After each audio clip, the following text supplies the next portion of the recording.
Hey guys, Lucas Green here, and welcome back to my channel once again for Beast Quest Series 2 Retrospective. We've already done Season 1, and now we're on Season 2. So, like the previous one, that will be in. I've got my notes in the corner. I will be looking in that direction when I read those notes out. Story in-depth analysis, so make sure you've read these books before watching make sure you've read the books before watching this review, unless you don't care for spoilers. Keep that in mind. I have made sure to watch my friend Adam Phone's retrospective before recording this, so I have any extra notes I want to say, I'll make sure to say them. And I've just finished Series 2, so we'll see how we go. So what I'll do now is I'm going to go ahead with the whole story analysis of each book, and then the characters, and then my thoughts, and anything else I want to say, and then ranking them. So we'll see how we go. Right then, starting off with Zephyr. Tom and friends were celebrating their victory, but Tom was concerned Malvel would come back. Eleanor told him not to worry. They were about to not to worry about it, and they're about to dance. Then Ada wanted to show them a surprise.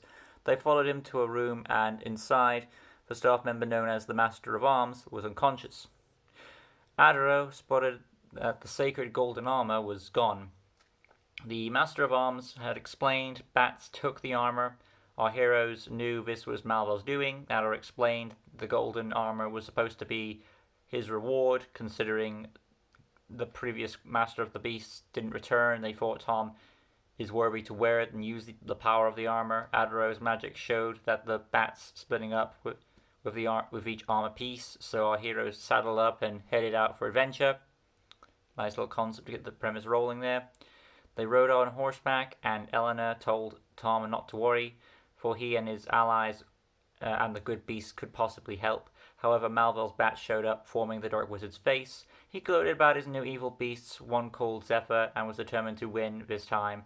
He faded away, and our heroes made camp not so confident that when they took off.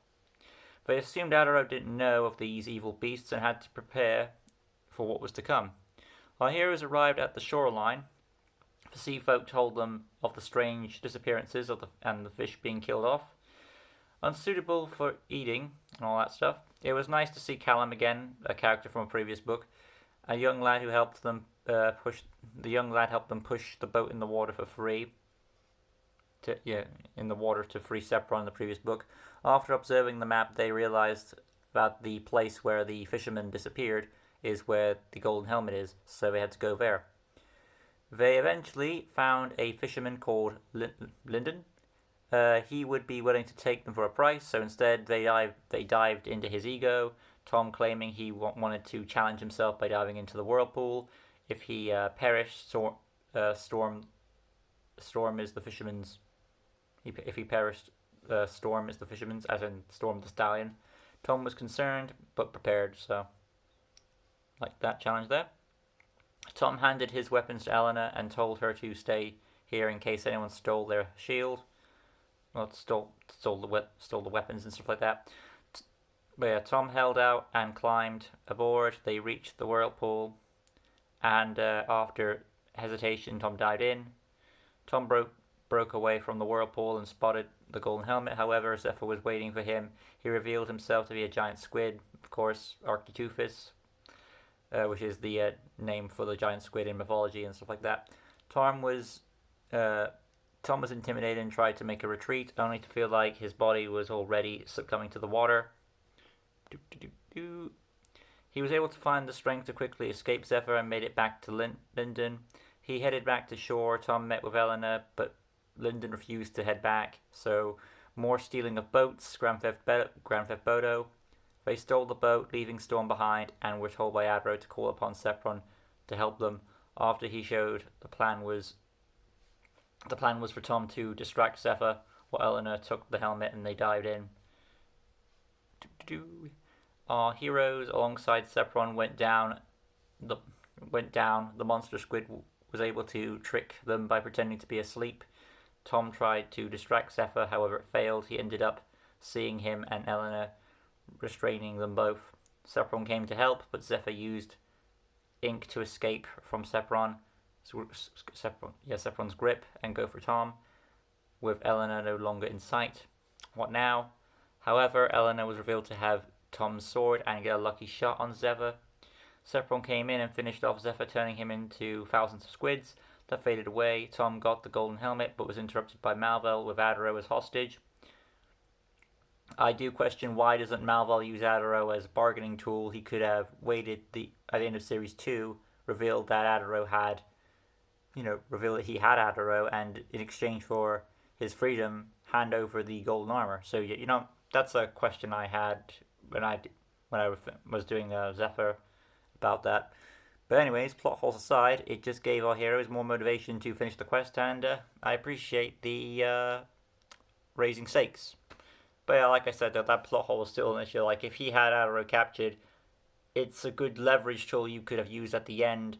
If in case he succeeds, you have Adaro hostage, and you can use that as bribery to get the golden armor back. So you have ways around this, Malvel. Anyway, the characters of the first book. Tom, determined. Of course, he's determined. He gets the most focus for a good portion, but when the battle happens, that's when Sepron and Eleanor take over. He has some doubts, but still goes on.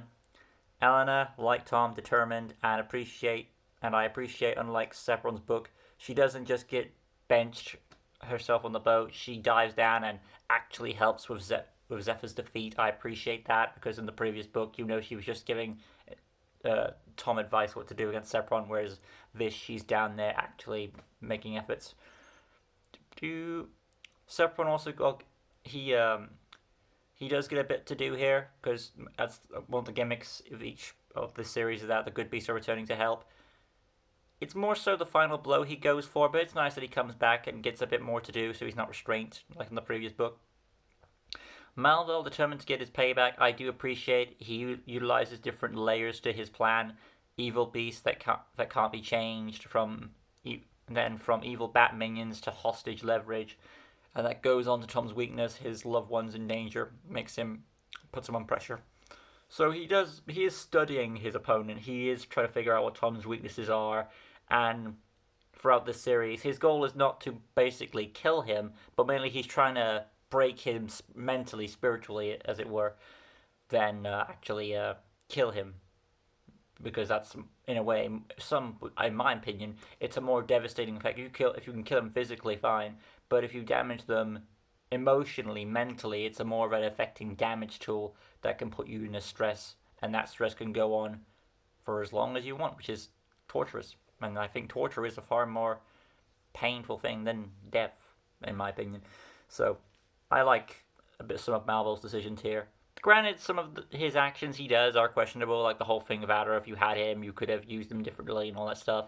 But still, the good points that it stands, the fact that he's actually taking leverage to look into his opponent and figure out who he is, his family, and his loved ones, and all this stuff. He is taking effort, so appreciate that. He may not, and I think I have it in my notes. So in a way, he does kind of respect Tom, even though he doesn't want to admit it. He does see him as a potential threat, so it's there. But yeah.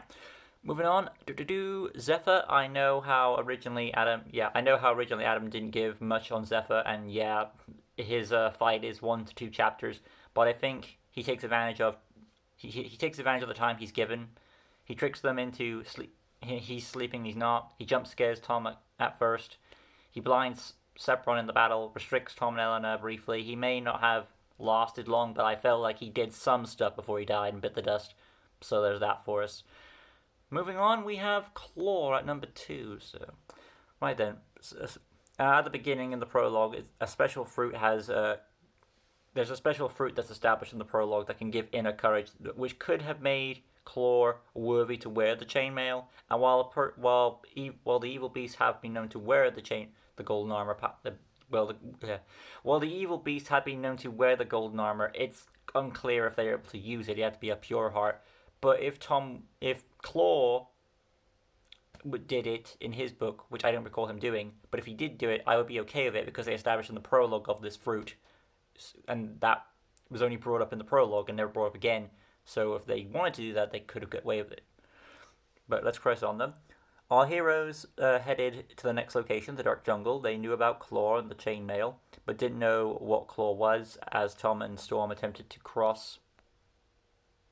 Unstable. Yeah. Oh, by the way, I don't know if I mentioned this. Did I check this in my notes? Do-do-do. Yeah, I didn't mention this in my notes. Regarding Zephyr, Storm and Silver were not mentioned in that analysis in the character portion for obvious reasons, because they are benched because of the location of where the beast takes place. But we'll crack on my notes here, though. I'll just go over again.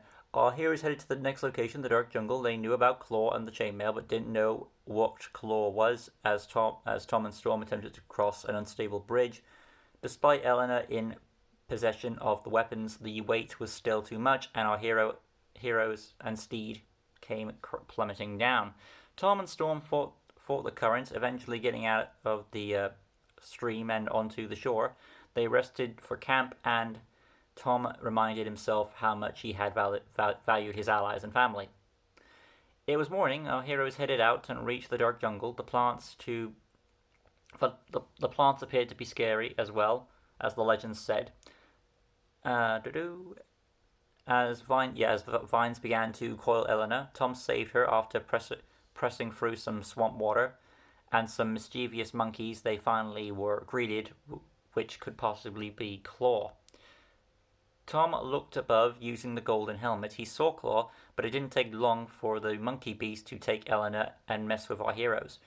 With the aid of the Dark Jungle, the sentient plants restrained the animals, whilst Tom was dragged through some branches. After a struggle, Tom maintained his balance and escaped the cruel vines. He then landed safely with his with his eagle feather token and reunited with Silver and Storm. They pressed on, planning to save Eleanor, only for Silver to not watch his step and begin to fall off a cliff.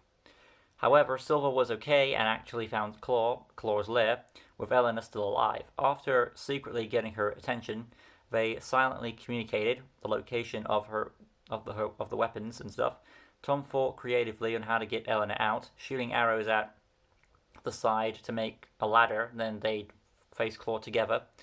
Eleanor climbed slowly, retrieving her arrows as she went, but Claw awoke and Tom left the shield when Eleanor.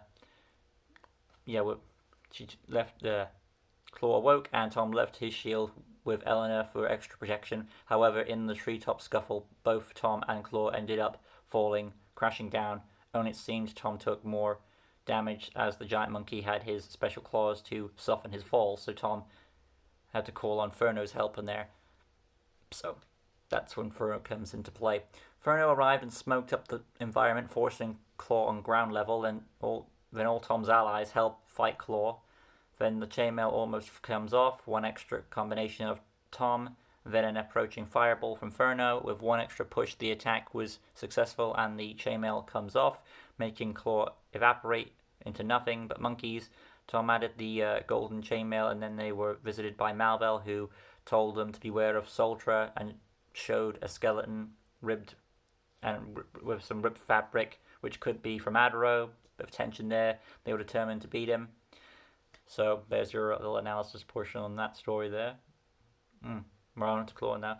But now we're on to the character section. So Tom, while he does get more to do, I do like his relationship with Silver growing, and he finds creative ways to communicate with Eleanor and when Claw is sleeping and all that. So that's appreciative there. Silver and Storm, they didn't get much to do, but they did show good communication with each other and Tom. Helping to beat Claw is also a plus. So they do have some stuff to do with the communication in the final battle with Claw. And I don't think I have. Oh yeah, I do have Eleanor here. Eleanor, yeah, she gets captured, but as soon as she's back into the action, she's crafty. She gives tips, and Tom gives the idea for them to call Furno. She gets hits on Claw, so I felt she is still useful when she gets back into the fray of things. She's not like completely benched. So there is some of that there. As for Claw himself, okay, I can understand why my friend Adam doesn't like this beast. It itself is kind of cocky, full of himself, and a bit of a slacker. I feel the chainmail helped unlock that overconfidence As for how he's able to use it when in the prologue, because of the whole fruit thing, he could have eaten it, and maybe he got cocky with that when eating it because it gives you strength of heart kind of thing. There's mention that a fruit that gives you courage, so suitable theory could be made based on this to allow Claude to gain access to that ability.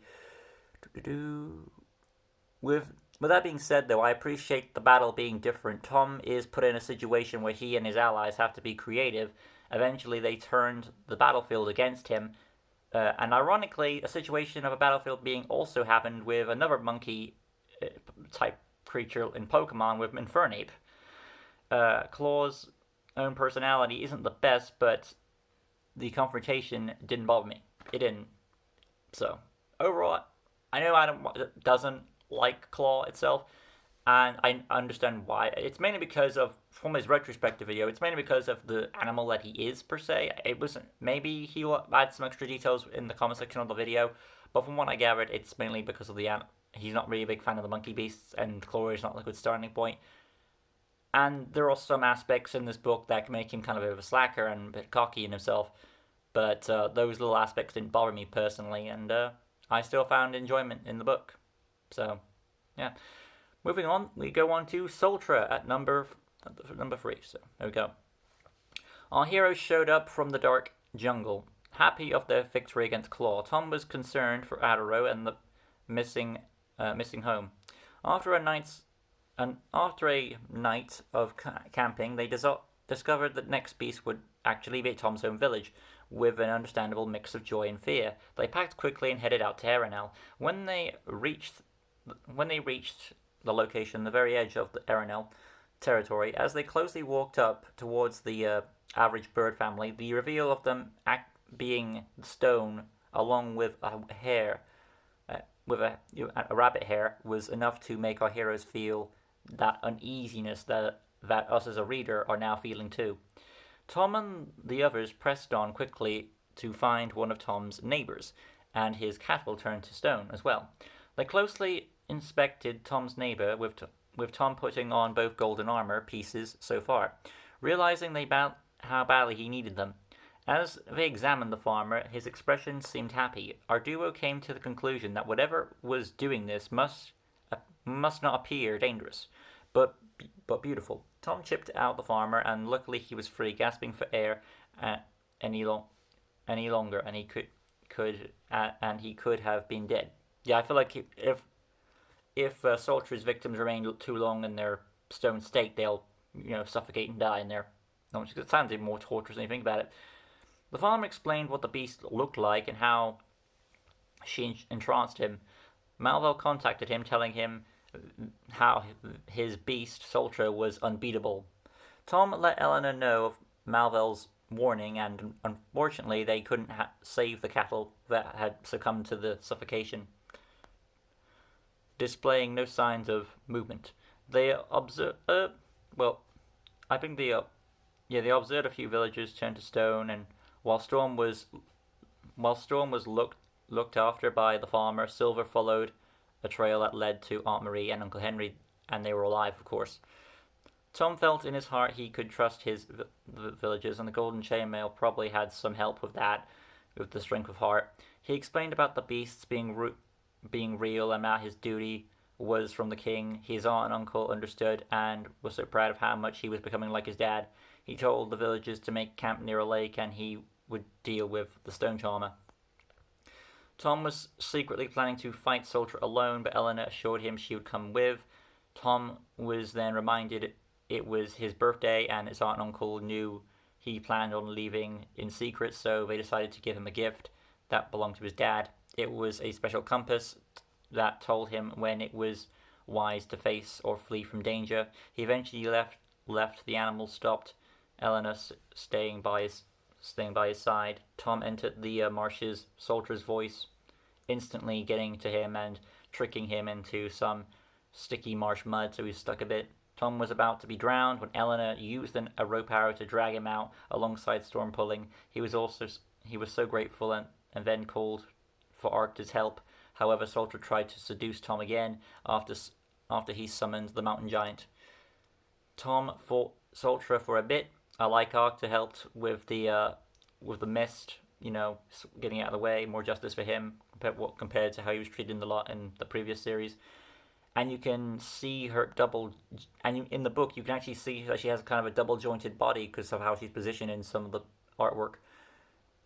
And there's also a bit of an ego in there too. She backed off one point and laughed, and then she thinks she's in a wing. There's no way. She thinks there's no way sunlight can affect her because of the mist. Sunlight is established early on as a weakness, which explains why the fog is there in the first place. So I appreciate it's brief, and it's only when she feels her ego only comes into place only when she feels confident in her abilities. So in his final moments of sunlight, he reflected the sunlight with his sword in Soltra's face, and it hurt her badly. Though I appreciate she wasn't going down like a bitch. She strangles Tom, and tension rises because it's like a stalemate. Who's going to bite the dust first? Tom overheard Arcta's roar, and that combined with inner strength gave him the will to finish off Soltra, reducing her to dust. A badass kill.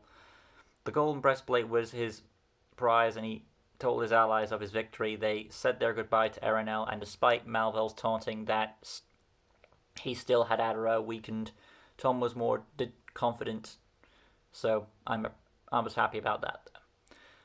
I know in a previous book, one point, or I think it was Claw, I forget which one it was, but it was a point where Malvel had he had Adaro, and he was showing that he had a piece of his cloth and a skeleton in one page, trying to throw him off, saying you have killed him already.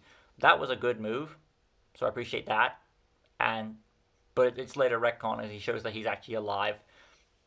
So you could argue that maybe he kept him alive on that front to keep the suspense and the tension going. So that's why he did it. But that's how it is there. But yeah, now we're going on to the character portion for Soltra. Yeah, I think. Oh, there is Tom. Yeah, Tom, of course. Tom, main focus. It's his village in danger. He finds his family, gets more emotional weight given him from inner strength, overcomes the deadliest beast he's ever come up against so far, not counting specials. He's more determined to beat Malvel. So the weight on him through this book makes sense. It's going to be his personal focus. It's his personal thing he has to overcome. It's affecting his family. And I appreciate that and I did put this into some notes for Adam's retrospective, that it's a nice change that, you have like this special beast that could have been easily saved for the finale, put in the halfway mark. Another aspect of Malvel that he shows that, hey, I'm treating this guy seriously as a threat. So I'm saying, my most deadliest beast after him. And I know later in retcon the series, actually they mention that Malvel says anyway, and I think other characters mention that Trelaine is the deadliest beast, and I'm going to respectfully say no to that. I personally think Soldier is the deadliest, Trelaine is the most powerful out of the 6 ones in this set here. So that's what I'm saying so far. But yeah, I think that's still well handled there. Now on to Eleanor. Not much, but even though it's clearly Tom's focused, she and the animals do take advantage of the time they're given.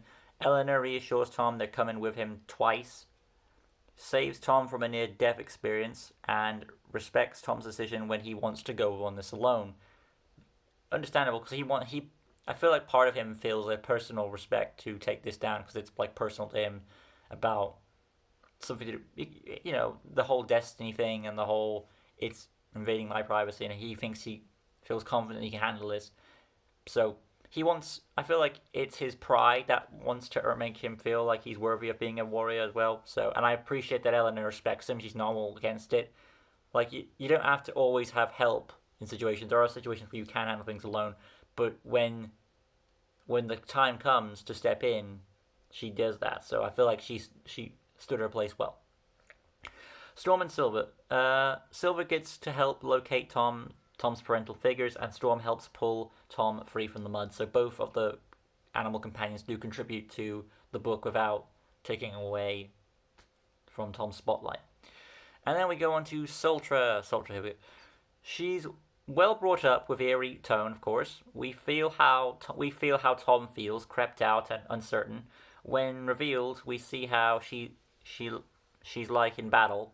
I appreciate she lured him into an area she could get him stuck, like the marsh stuff. So more cunning, double joints, and seductive takes advantage of the abilities she has.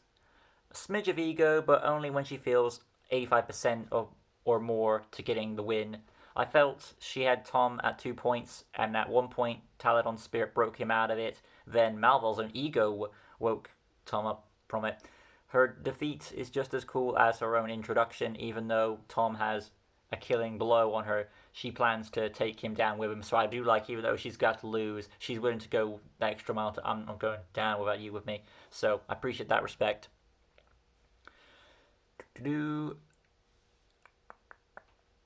Okay, Malvol next. Not counting specials, I felt this was when Malvol really irritated by Tom. He wanted to put him in his place. I'm not counting Series One when victorious he was victories. He was reluctant. He lose to Epos. Series Two, he recognized Tom as someone where he admits or not is a worthy Series 2, it felt like he's a worthy adversary that the Wizard had to push more effort into. This could have easily been done at the end, but Malvol's twinge of fear wanted Tom gone. So either he created Soldier after Series 1 or chose one of his most effective beasts at his disposal. The beast does feel different compared to the other five, which are the other five are animal based. This one is different. So as that, and yeah, Trilline could more likely be stronger, but Malvol seems very in focused in trying to break Tom's spirit, and it's strongest here. From just the main books, it shows a taste of what Malvol's most effective beasts are capable of, and makes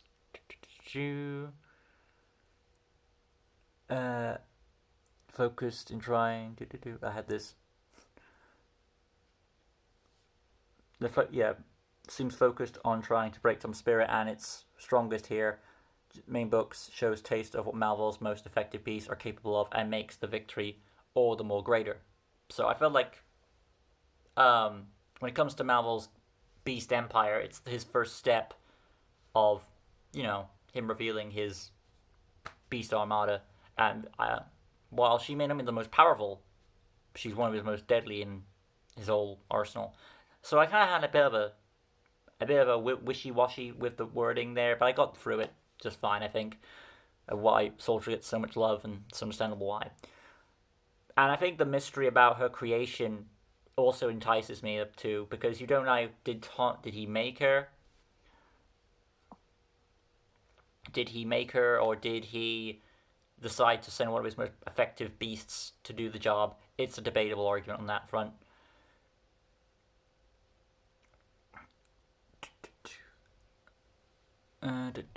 Click that. Alright. Now we move on to Vipero, I believe. I'm on Vipero, yeah. Right, so I'm just making sure I've got this caught up. Yeah, Vipero. Our heroes were traveling to the desert, concerned about what beast awaited them, and hoping to retrieve the leg armor. They wanted someone to look after their pets before they entered the desert, and came across a tribe. They noticed the water supply was empty on the outside, and a woman explained the situation about how little water they had due to dry out. Yeah, they came across a tribe, and then I'm making sure I'm caught up with my notes here. So yeah, they came across a tribe, made sure they. Yeah, not much happened in chapter 1. I went through these, and I thought, did I just skip over most chapter 1? No, I didn't. But yeah, we're already on chapter 2. So they noticed the water supply was empty on the outside, and a woman explained the situation about how little water they had due to the dry out, which our heroes assumed had to do with Malvol. When they begged for water, the townsfolk were understandably irritated by the pledge. Because that went quick, because I just realized how fast I went through chapter 1, and like not much really happened in chapter 1, apart from them establishing where they had to go and where they had to drop stuff off. But okay. They decided to trade a cure for the tribe's leader's son, in exchange for water. The remedy was engulfed because it was Aunt Marie's some of that medicine. The boy resisting, and the water handed over, they could have escaped they could have asked for them to look after they could have asked them to look after the animals, but Tom felt better. They stick together. They prepared to depart. They struggled across the desert, marching all badass. Tom reassuring his allies they'd pull through. Soon Malvel encountered them in the form of a twister. Malvel revealed Adaro, this time tied to a chair, and every time Tom doubted himself, he would lower the chair into a pit of deadly chemicals. I know it's referred to as tar, but it doesn't really matter what it is because in Series 3 it gets retconned about Adaro's fate. Tom and Elena assured they'd save Adaro, which is kind of stupid to say when Malvel holds Adaro hostage right now and could easily just kill him, but he doesn't. But I would still not taunt my enemy, anyway. Yeah, but yeah, carrying on. Anyways, he sends the twister on our heroes, and everyone gets covered by the sand attack. And they can't find Silver. They look around over a dune and dug Silver out. Soon finding a trail, they followed it through some terrain that looked dangerous before eventually facing Vipero. I don't recall Malvel mentioning his beast name prior. If he did, our heroes should have expected a snake given the name. But anyway, they tried to stealthily go around Vipero. However, their water split. Elena yells, "Oh no, our water!" And with aid of Tom's destiny compass, he knew it was time to face him because when they yell, I think it almost broke their cover. As they maneuvered around Vipero, Elena thought she spotted water. Our heroes were blinded in the moment, and of course it was a mirage, allowing Vipero to lure them out and ready to strike. Tom formed a plan with Elena, preparing a surprise attack. However, Vipero caught onto their tactic and injured Elena with a snake bite. Elena was knocked out. Tom was concerned, but his animals showed up to give Tom the opening he needed, slashing the heads off the body. However, the Vipero heads could operate without their body still. So Tom thought he should call Epos to help finish the job. Epos showed up. Granted, though, I felt like he could have called Epos a bit sooner because it's just the snakeheads. You have your animal allies still around. And the plan that Tom does decide to do, he could still easily done this without Epos' help, I feel. But okay. Epos showed up, and after a brief scuffle, Tom tricked the heads into a cactus. Epos blasted the cactus, finishing off the beast. Eleanor was healed with the remaining bit of Aunt Marie's medicine and the phoenix tear. Nice reference to Harry Potter there. Then Epos gave them a lift from the desert, with Malvel plotting another beast that would await them, and that would be the arachnid. So, oh well, good there. Now for the notes on the characters there. Main focus, he's a bit, Tom. So Tom, main focus again. He's a bit cautious, concerned about his actions, but pressed on when it needs to be. He does make mistakes. Yeah, he does make mistakes, but overcomes them. Unfortunately, shafted Elena is this book. She walks alongside Tom, gets caught and passed out. This is probably the weakest for Elena. That's how it is there, unfortunately. Storm and Silver, the book sets them up to be left at the village, but I appreciate that they come back and help by Tom time. I'm actually going to look this up, because I was concerned. Like, I did my notes for this book, as you know, and I was a bit concerned. Like, I got through the first chapter. Good. Yeah, heroes traveling through the desert, concerned about the beast awaiting them. Got that. To look after their pets. Yeah, nothing happened. I thought I missed some of my notes here, but no, nothing happened in chapter 1 that felt at all like that. So okay, I didn't miss anything. But yeah. Now I'm on to Vipero. But yeah, before I go into Vipero, though, like I said, I do appreciate that Storm and Silver did help in the fight against Vipero. They didn't, so I appreciate them while Elena was out. They stepped in. Vipero, he's all right. I wouldn't say he's cunning. He's more he more takes advantage of the dual heads that he has. He was able to beat up Elena after he beats up Elena, he gets easily overpowered, mainly by the Tom's allies. I don't think he needs Epos. Like I said, I don't think you need Epos to finish him off. They were just the heads, like I said, and with the animals, the odds were in Tom's favor. He could still have tricked them onto the cactus and finished them off. Maybe summon Epos a bit sooner. That's just me on the thoughts there. So, there you go. Now we're on to Arachnid. Tom and friends were happy about their latest victory after camping and some concern from Tom. They headed and headed out and had happy moment finding other apples and having a little camp. Seeing a letter in a tree, assuming it might refer to Taladon, Tom was a bit sad, but Ellen reassures he'll meet his dad one day. They carried on, reached the village, celebrating Hugo's birthday, the king. They soon, also speaking of birthdays, it was Tom's birthday in Soldier's book, and which is I mentioned I'm Bride, so 2 birthdays in one series, cool. They soon met a woman whose friend had been victim to a beast spider, arachnid. Apparently, there was a legend regarding the creature, and seems that Melva has brought this legend to life. Tom was prepared after a good night rest. The woman known as Dorina showed them to the guest room, but during the night, the spider had shown up somehow. I assume it's some of the baby spiders because Arachnid is the king of spiders, so it would make sense because there's no way the giant spider would get into the house unless it was like some of his little followers. So most likely it's that. Not wanting the situation to get any worse, they planned to leave now. Dorina caught on that our heroes were suspicious, and they told the truth of who they were. And then she offered them a crystal to help them against the arachnid. They weren't so sure about the crystal, but took it anyway, soon climbing the mountain. There was a bit of trouble, but Tom recovered no problem. Well, apart from the chasm, of course. They found another way to get in and made their way through the cave. Soon enough, they got tangled in Arachnid's webs. Tom told Eleanor to relax so it wouldn't be so difficult to escape them. Another Harry Potter. There's many Harry Potter references in this book of Arachnid there. Soon Arachnid revealed himself along with the gauntlets nearby him, and all the victims around him had been taken around there.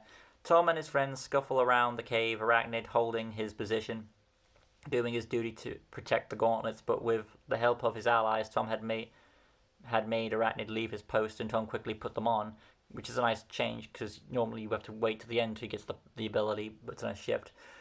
Tom felt stronger than ever before, easily escaping the web traps and landing safely, but Silver was in Arachnid's sights. Silver was slowly getting webbed up, while Tom was struggling to release a stachelite, which is a sharp rock spike on the ceiling, on Arachnid. However, time was running out, so he called on Nanook. Nanook was hinted prior as a toy in the festival.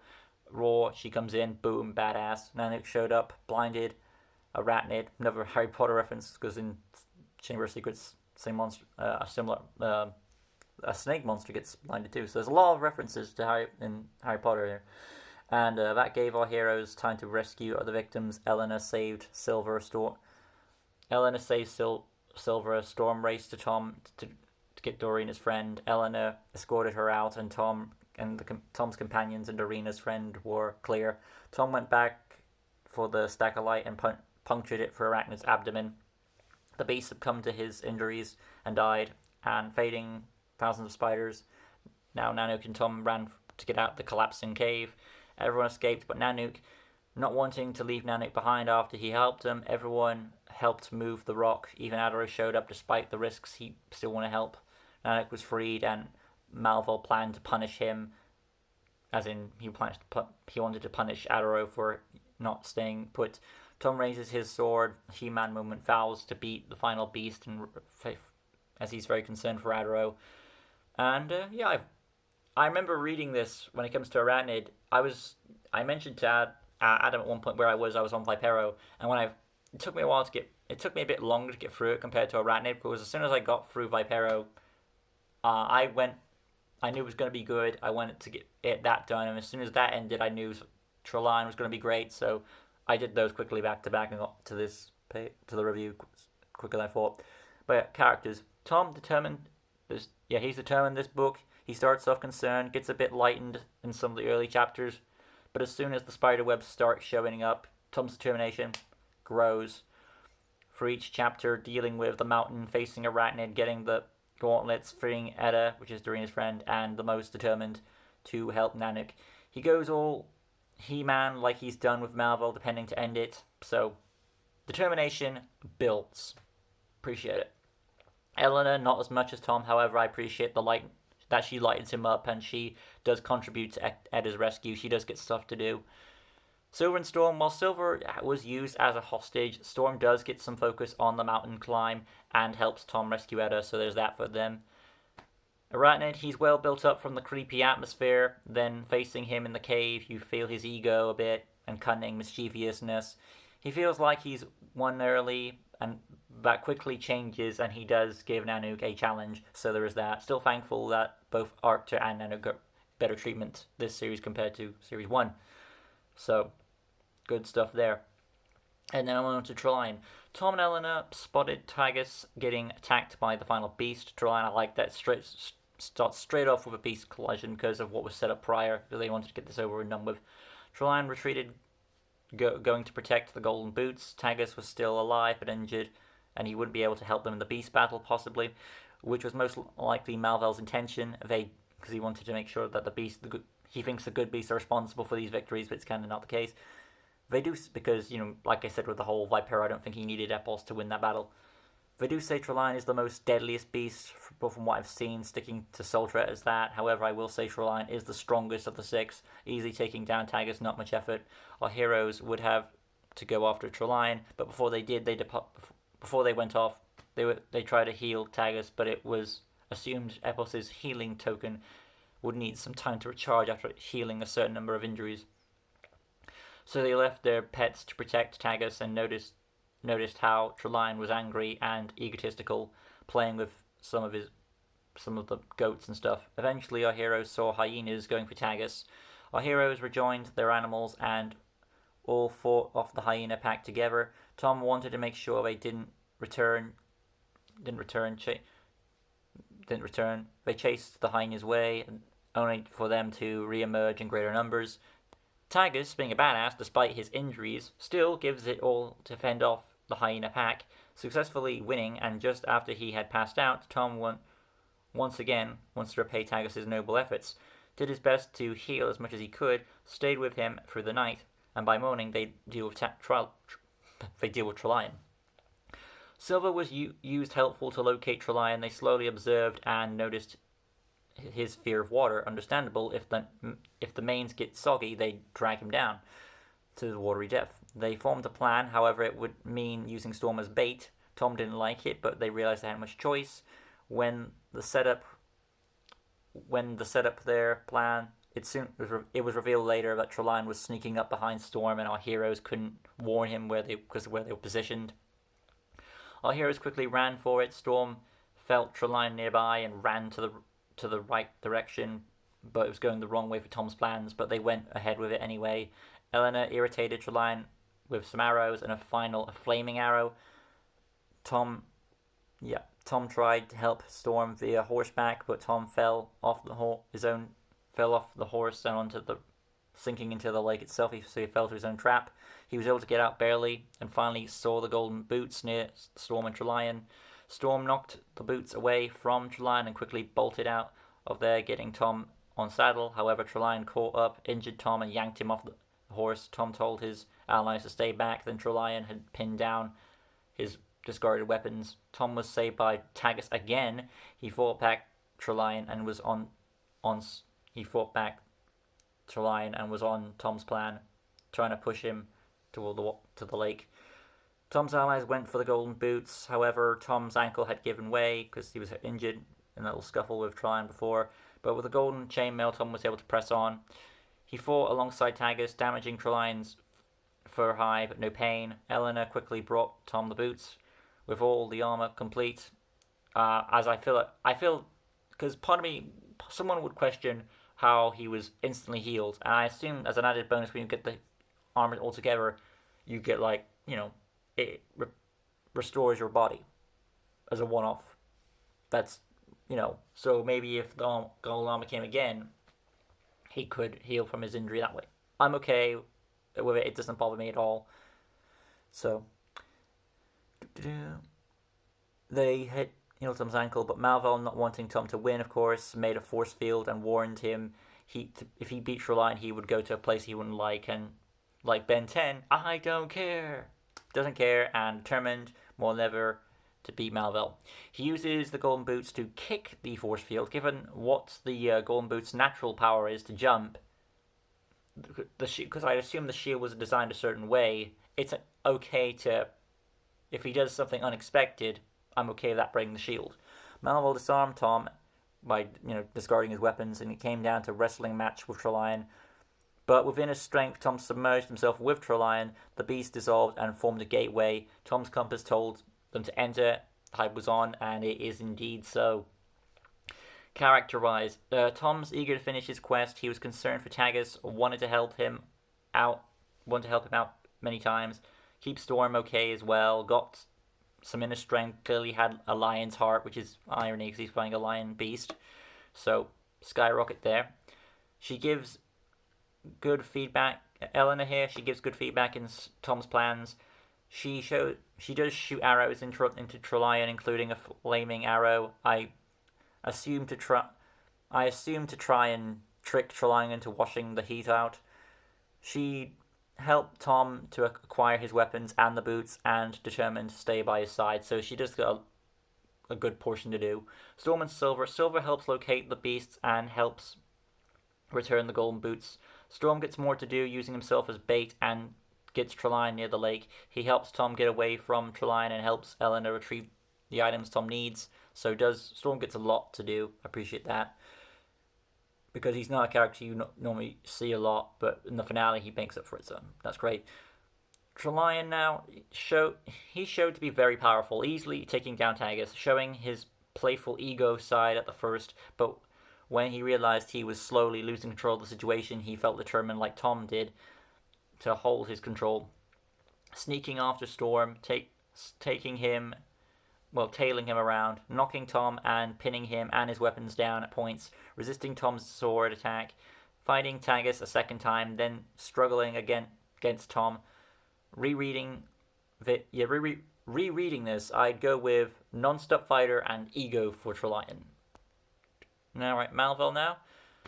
He was more active this series compared to the last, slowly taunting Tom, trying to break his spirit. Granted, I feel he had killed Adaro at certain points. He might have done, like I said, and in the final battle you see how determined Malvel is to stop him from winning. It could be argued he didn't want him to. It could be argued he didn't want him to win, to go there. Otherwise, Adaro would be freed. But other dialogue implies it's a trap, and I think the intention is regarding the Lion's Gate. It's a mystery. It's supposed to be. You're not supposed to know. It could be because there are points. Both he wants him to go there, or he doesn't, because he wants him to go there to get in his domain so he can have more power over him, or it's to do with the Adaro stuff.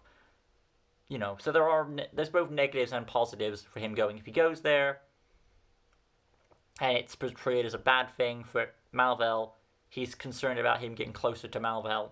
If it's a good thing for him, he's going to his kingdom and he has more control over it. So either way, you could argue that and it's fine. So I'll be curious to know when I get to my Series 3 retrospective. Archer and Tagus were all done justice. I know Adam said Tagus was done dirty in this series. In Trelion, I disagree, because despite his injuries, he still fights and helps Tom with his goals and stuff as best as he can. From my perspective, he doesn't want to be visioned weak. He still wants to do everything he can to help. You could say Tom inspires him in a way.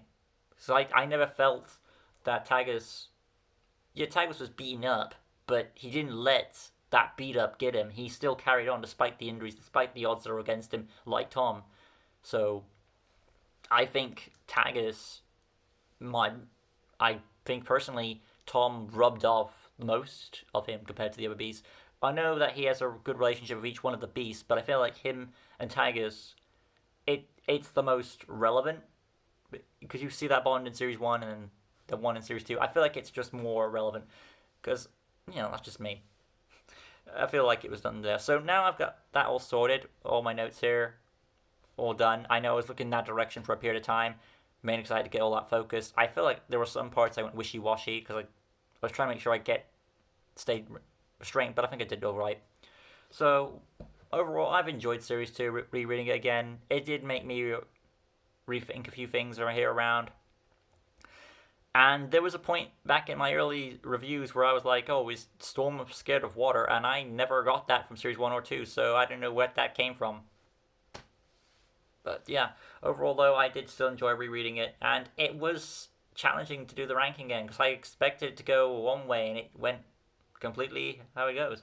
So here we go with the ranking. And Bayram, this is based on story perspective. So, but overall, I think I did my notes fine. I did Sultra fine. I feel like I could have done a bit more with Sultra on the notes, but I think I did her good with explaining why and how awesome she is. So we'll see. All right then, starting off with our weakest link here, Vipero is our weak link here. Oh my god, really? Vipero of all the beasts? Yeah. And the reason why Vipero is the weakest for me, I had to think about why when I was doing this, and it came down to the conclusion that, how do I put it? For most of this book, our heroes are traveling to get to where they need to go, and when they get to where they need to go, I think it's like 7 when they find Vipero. There's a bit of a scuffle, not much fighting at all, and Elena gets taken out. The companions are pushed aside a bit. They do fight. Elena, once she gets bit, she's knocked out for the entire fight, doesn't do anything. And when the Beast shows up, he's not even needed at all to win, because by the time Tom gets... When the allies, that, Storm and Silver do their part to take down... I feel like this is more Storm and Silver's victory. Tom was there to get the finishing blow. Yeah, you could argue Epos did, but I feel like, again, Tom and the animals could have handled it without Epos' help, personally. Epos was there just to give it some extra fun ending. So, it kind of shafted some characters, and because it shafted, I felt like the Beast was unnecessary, and the fight took a while. It took a while for something cool to happen. That's why I think Vipero is the weak one to me out of the 6, which is surprising enough, I know, for Adam. But story perspective, why... Granted, though, some of the reasons why my thoughts are the way they are based on the Beast battles, which are different to how Adam would rank them, possibly. So, based on this series, and I have seen his retrospective before this. So, it is curious to see how our opinions can differ on books. So, Vipero is the weakest for me, for reasons I've just explained. I do like that he does have the leg armor on, but don't let me be sad, because Vipero is still cool looking. I still find enjoyment in this book. It's just not as strong as the other ones, and that is saying something from Adam's point of view going Series 2, because that means the next book up next is Zephyr the Monster Squid. Don't know if Adam expected that next.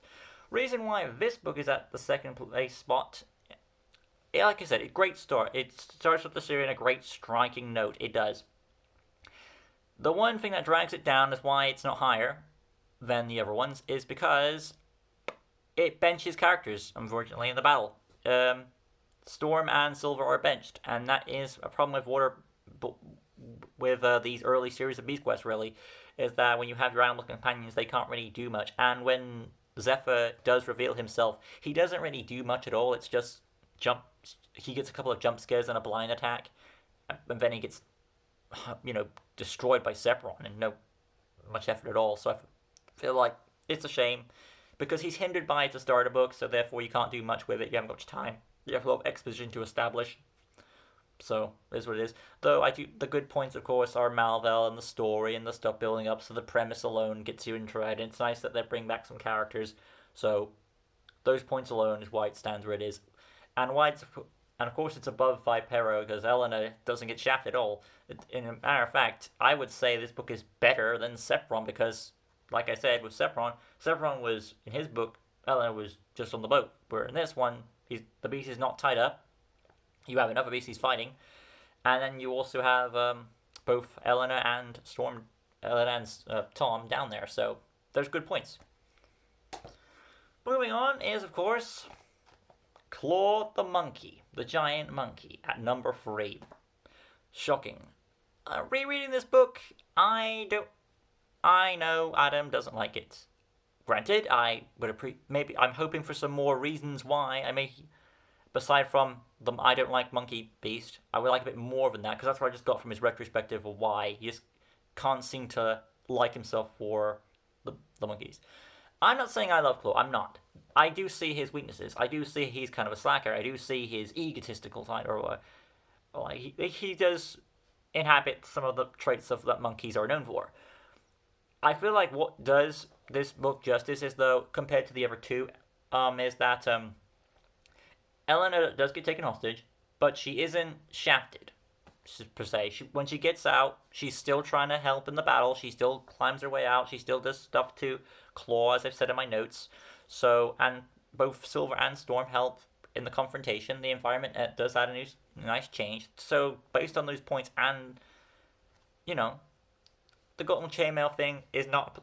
It was originally a plot hole for me, but reading the prologue, if the ability had come into play, I would not have had any issue because of what was established in the prologue, and they wouldn't have established that for no reason. So, granted, nothing was done with it, but there you go. So, in a strange perspective, this has come at the third spot in the list, and that is shocking to me because Claw. It's not. Bear in mind, I am not judging Abby. It's a story perspective, and that's why it is where it is. So we move along now to the next one. Arachnid. Spiders. This was done. I did Vipero and I did the other half of Series 2 today. As soon as I was done with Vipero, I got through this book easily peasy. If I had to request a main series book solo read, it would be this one. It's in a good series, it ends in a way that intrigues you, and the solo story alone builds creepy and it intrigues the reader. So I feel like this is a good choice for a start. If you don't have Furno, I would recommend this one as a solo. Yeah, it's a part of a series of books going halfway through, but if you want me to go for a random book of any series, someone would pick a star one. But I feel like its solo adventures are left alone on it. The creepy atmosphere, the fact that it does entangle its victims, it does give off that creepy atmosphere. I didn't really have a low point during this book. Each of the companions contributes to it. Maybe Silver gets a bit shafted there. Storm gets a nice bit to do, getting characters from point A to point B. And then you had Eleanor, who also gets to help in the rescue. So there was no point. And I felt like when Nanook showed up, I cheered. I would have cheered. Well, I felt like I was going to cheer because it built from there, and you felt Tom's growth.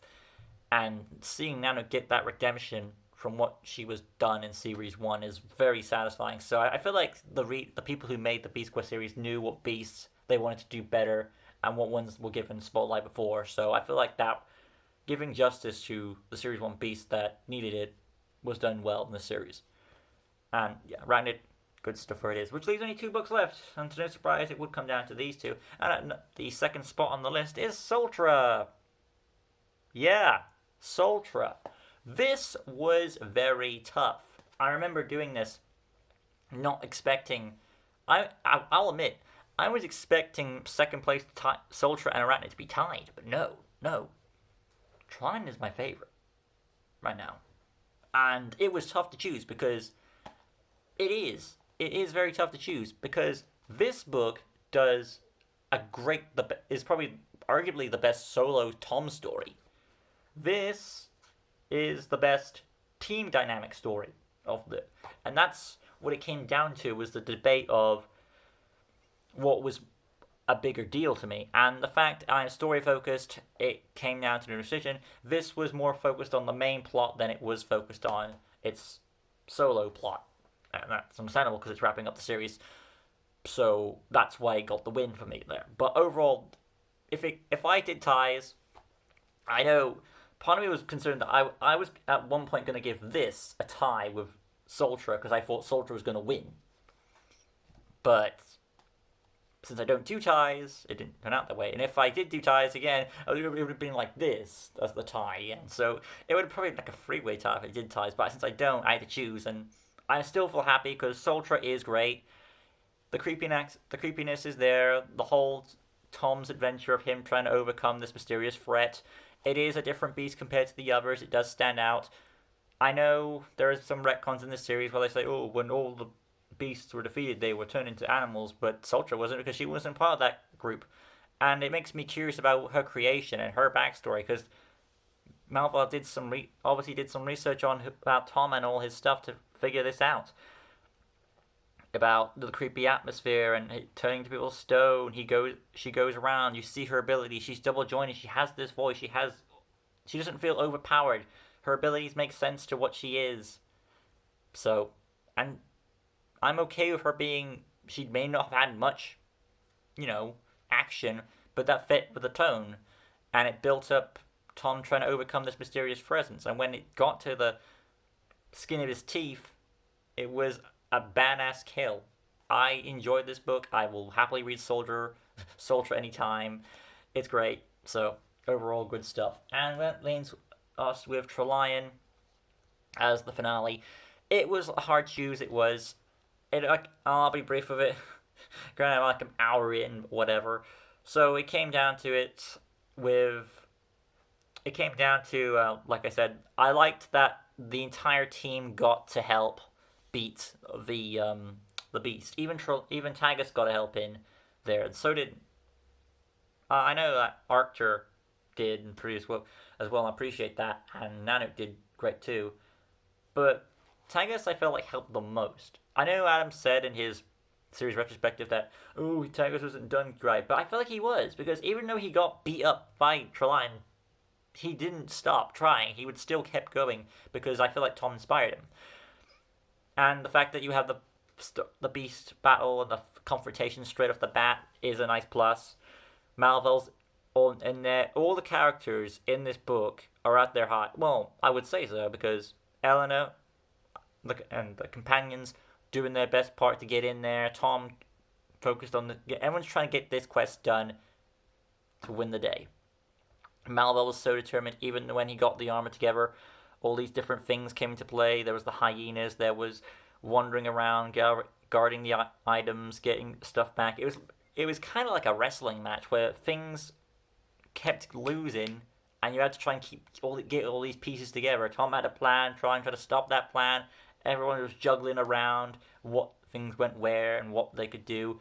And when you think it went one way, it didn't. You weren't expecting Tagus to come back. You weren't expecting certain things to go away. So that whole juggle around of people trying to take control of the battle in different ways made it very enticing to watch. So, and it's funny for me to say this because I'm the story guy, and yeah, I am judging the fights. Sometimes it's the fight alone that will determine to me if it's good or not. And it's not really the fight per se, because Adam's the beast guy. He more judges the beast themselves. It's more like I judge the fight itself, and that fight will determine to me if it gets a good mark on my story perspective, probably, because the fight also helps the story as well. But yeah. And I like the whole mystery of like the Lion's Gate. I mentioned this prior, that it could be a good thing or a bad thing. That's what it implies. So, great story. It was an interesting ranking to do this again. I was actually happy to do Series 2 again, because the ranking was not how I turned it out. I wasn't expecting Vipero to be last. I wasn't expecting Sultra to be second. And I wasn't expecting Claw to be where it is. So, I'm very happy how things came out. But yeah, one more time. Vipero, 6th place. Zephyr, 5th. Claw 4th. 3rd Arachnid. Sultra 2nd. And Trelion is number 1. So, overall, I've enjoyed this video. I'm going to have to wrap it up because I did get some messages regarding certain things. That's why I had to rush it. So, overall, enjoy this video. There's a bit of a rambling points, I'll admit that. But I'm still happy I got this video done and talked about it because I enjoyed it too. Thank you for watching. At some point I will do Series 3. I look forward to that retrospective. Peace out, everyone.